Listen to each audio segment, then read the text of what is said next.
Ladies, gentlemen, and specimens alike, it is I, the marvelous one, Lucifer Black, and this video is somewhat of a disclaimer, I guess. Dequay and myself write poetry, and not only do we use this channel for skits and other funny stuff along the lines, but we also use this as an outlet for our poetry. So, viewer discretion is advised, I guess. It is poetry after all, so some of the topics are pretty heavy. Fuck you, motorcycle, I was just outside. But yeah, some of the topics are pretty heavy. So if you don't like to think too much, or if you don't like to feel too much, then I suggest not even watching it at all.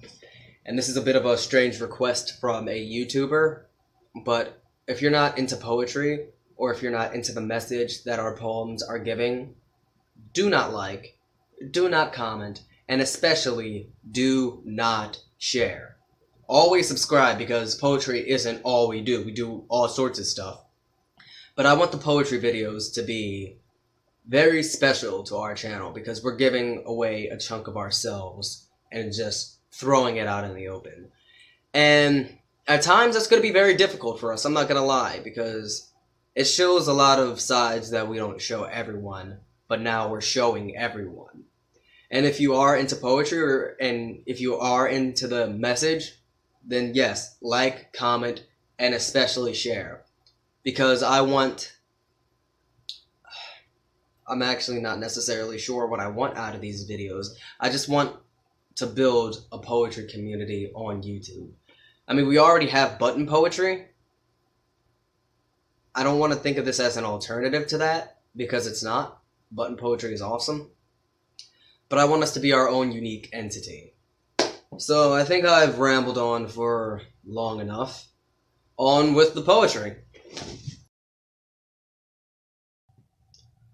Poetry is a colorful art, and colorful art is an extension of the heart. I hope to use that extension to extend my hand to close the distance that keeps us apart. I want us to share the same hurt and the same pain. That way, through hurt or through joy, we'll be together all the same. I always keep both ends of the spectrum in sight, the wrong and the right, the darkness and the light. I tend to focus more on the brighter side, even as the darkness of a person eats me alive. Some are balanced, others aren't. Some try so hard to tip the scale into the light that they end up slipping into the dark. I have seen suns suddenly fade to black with absolutely no light to guide them back. Once, I had to climb out of that abyss. In retrospective, it seems simple, but simple is so hard when you simply don't want to exist. With all those tight grips, I felt bones break in my fist as I clawed out of that abyss. Thankfully, I'm out of that hell. But I don't want to pass along stories of the place I once fell. The people I've seen in those places are the stories that I want to tell. I always keep both ends of the spectrum in sight, because I've been to both ends. In the darkness, I've made plenty of friends. They were shades of black that I was only seeing for the first time. I was amazed at the beautiful things I came to find in those dark minds. But now I am out of the dark and balanced once more. And I am radiating colors that I have never shown before. But a corner of my heart still belongs to the dark. And that corner thrives off of how me and those old friends grew apart. I could tell all of their stories, but I honestly wouldn't know where to start. But that's the world we inhabit.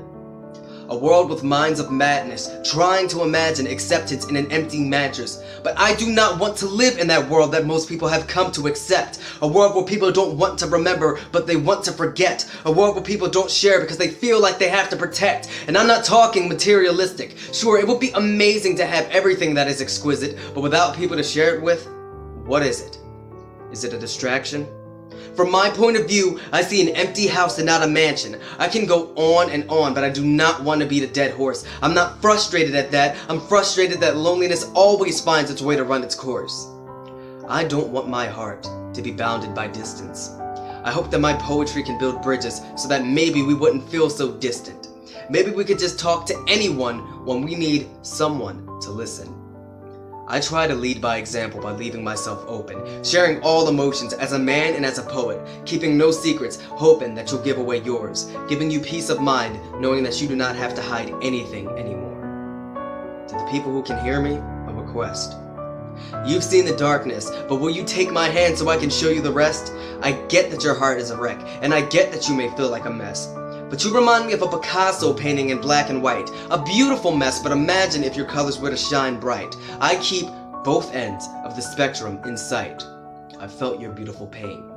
So for you, my pain will be articulated through the poetry I've created, not as a way to vent, but as a way to make a statement, showing you the cycle the world is in as I try to break it, showing you the gap between all men, showing you that maybe if we could meet each other halfway, maybe I wouldn't need a notebook and a pen.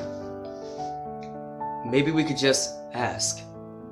Maybe poetry could be a thing in the past, and maybe I won't have to extend myself because you'll already be there, and I'll know you care simply because we breathe the same air.